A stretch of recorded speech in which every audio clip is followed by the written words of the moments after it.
Anda perlu lagi satu selain daripada isikan fakta, imajinasi dan pikiran. Anda harus membaca. Tanpa membaca, bukan akhirnya mau tiru orang lainnya. Tanpa membaca, Anda tidak dapat membandingkan bagaimana tulisan yang baik. Dan dalam paragraf belum akhir itu saya telah tampilkan beberapa buku untuk menjadi patokan keadaan-keadaan. Dan kemudian bentuk lahir dan bentuk batin. Kemudian bentuk lahir dan bentuk batin. Bentuk lahir itu bagaimana puisi? Satu rangkap itu berapa barisnya? Ya. Kalau sekarang semua boleh dikatakan puisi bebas, free verse. Tak macam pantun yang 4-4-4, syair 4-4-4, ya, tidak lagi ada berbentuk macam itu. Kadang-kadang ada, tapi belakangnya nanti ada 5, ada 6. Jadi bentuk lahir yang saya anuti adalah bentuk bebas.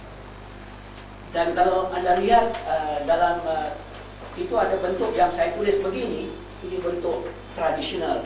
Tapi saya sekarang ini sudah tidak menulis bentuk yang begitu, tapi saya tulis bentuk yang berlainan.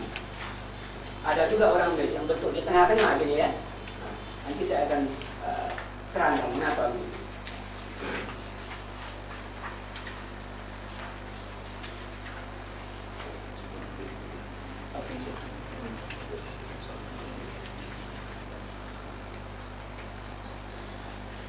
Halaman 28, aliran dan nada dalam pengulangan.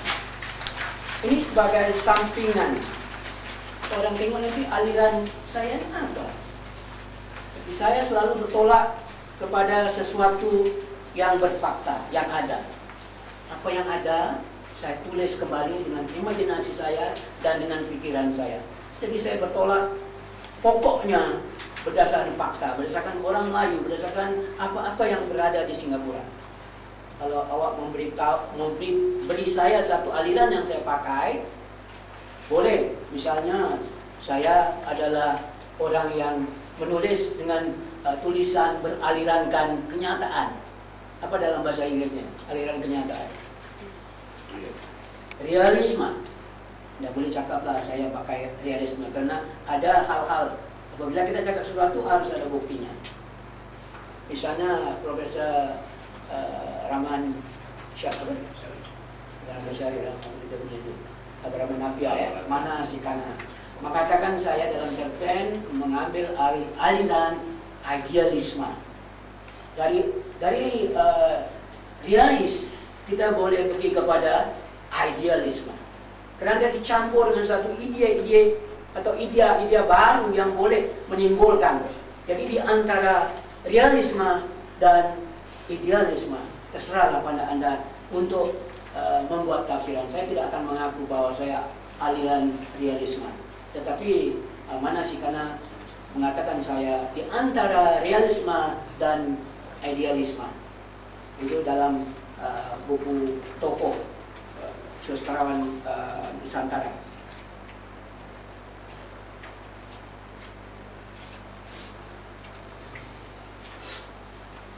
Kalau Anda nak lihat apa yang dikatakan oleh Manasikana dalam halaman 29, di paragraf 3, ya, tak perlu saya bacakan, Anda boleh baca sendiri. Nah, kemudian dia sambung dalam halaman akhir 29, saya kutip daripada buku yang ditulis beliau, tokoh-tokoh unggul dalam sastra Melayu.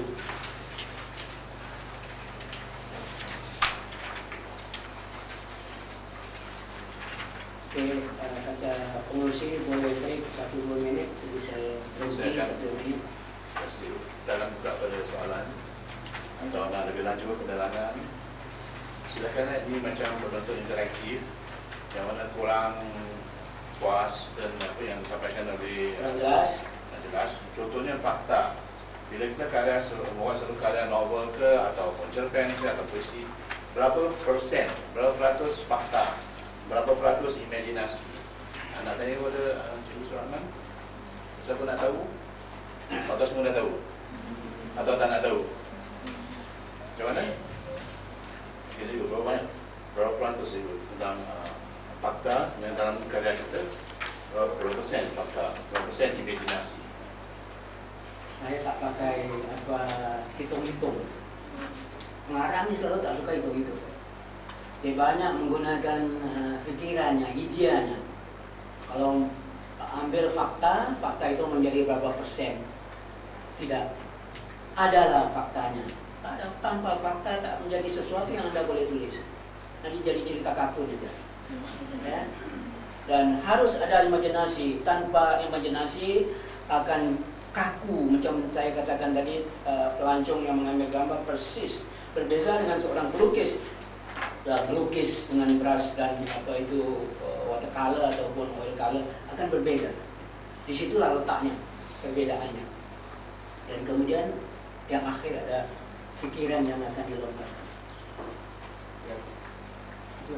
Ada yang nak tanya sesuatu, tak jelas. Pikiran mungkin message. Pikiran itu adalah apa yang awak ingin sampaikan kepada pembaca, atau mungkin kritikan awak terhadap kegiatan sosial yang awak rasa awak harus ketengahkan. Ini adalah message atau pikiran yang ingin disampaikan kepada pembaca. Ini yang meninggalkan kesan yang dalam. Cikgu Sulaiman banyak menulis tentang realisme. Saya rasa beliau menulis realisme protes. Banyak, saya tak baca banyak karya beliau. Dan banyak protes mengenai perkara yang berlaku. Baik daripada awal-awal tentang pemuda yang hilang segala-galanya yang bersifat nasionalis. Itu beliau menyedarkan kita bahawa kita harus menyedari itu adalah legacy peninggalan kita yang telah habis. Macam peta-peta lain dah tak ada dalam kepala kita. Itu adalah sebahagian daripada message yang disampaikan oleh masyarakat. Ada orang yang tanya, saya boleh tanya. Ada saya. Silakan, pakai mic. Dan cikgu, silakan cikgu. Assalamualaikum cikgu. Ya. Okey, saya Cikgu Nuriza dari Sekolah Menengah Sivil. Okey. Apa yang saya lihat nota-nota cikgu ni banyak membincangkan tentang 3 tunjang penulisan fiksyen yang berkualiti, iaitu fakta, imajinasi dan fikiran. Ya, tetapi kami di sekolah kami mengajar pelajar-pelajar mengenai elemen-elemen naratif, ya, seperti plot, suspense, climax dan sebagainya. Mungkin cikgu boleh sentuh sedikit tentang hal itu. Ya. Terima kasih. Sebenarnya memang ada lagi plot, tema, watak dan sebagainya, tapi tidak saya buat ini terlalu detail sebagai tunjang-tunjangnya sahaja. Kalau mendetail lagi nanti barangkali 4-5 hari belum selesai. Tidak apalah ya. Plot itu adalah bagaimana kita mengembangkan cerpen atau novel. Kalau dulu disebut perkembangan cerita. Pada masa saya belajar di SRTC, belum ada plot dalam pengetahuan saya. Perkembangan cerita, bagaimana perkembangan ceritanya bergerak.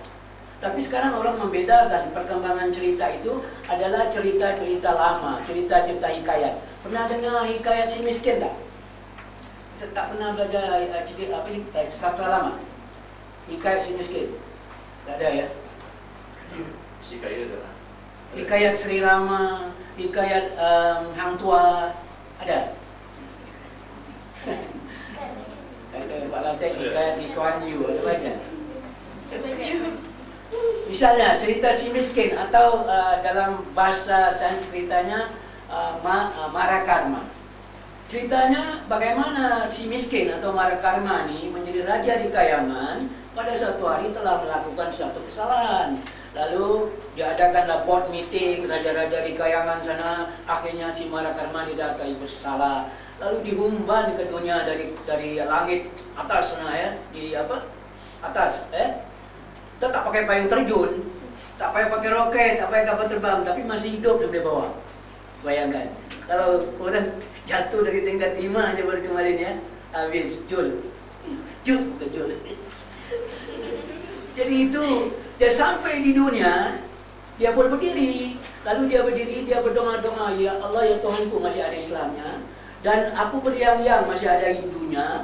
Kalau aku ini betul berasal dari Raja Kayangan, tumbuhkanlah daripada bumi ini kayangan, bidadari dan lain sebagainya, rakyat dan lain sebagainya. Dalam masa tak sampai berapa minit tumbuh daripada bumi macam cendawan tumbuh lepas hujan.